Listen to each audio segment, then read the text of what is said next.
तर कशा विद्यार्थ्यांनो, डिस्काउंट याचा पार्ट एक शिकायचा आहे आपल्याला. डिस्काउंट म्हणजे होते सूट. ठीक आहे. पहा काही क्वेश्चन आहे आपल्याकडे. एका माणसाने एका दुकानातून 20% सूटने एक पुस्तक ₹400 घेतला, तर त्या पुस्तकाची खरेदी किंमत किती? तर बघा, याचा अर्थ खरेदी किंमत म्हणजे होते 100%. लक्षात ठेवा नेहमी. खरेदी किंमत, छापील किंमत, खरी किंमत हे सगळ्याचे अर्थ होते 100%.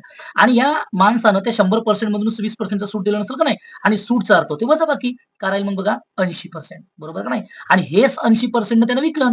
आणि किती रुपयाला विकलं त्यानं? ₹400 विकलं. बरोबर आहे. पण आपल्याला काय पाहिजे? खरेदी किंमत. आणि खरेदी किंमतचा अर्थ होते 100%. आता सांगितलं 100% काढायचं आहे आपल्याला. म्हणजे काय होईल मग 400 बाय हे 80 घेऊन घ्यायचे आणि गुणीला 100. काय होईल बघा?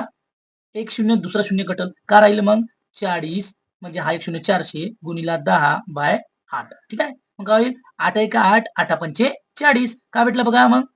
काय भेटलं सांगा? किती राहील? 5 आणि हे 0 आणि गुणीला 10 म्हणजे किती? 500.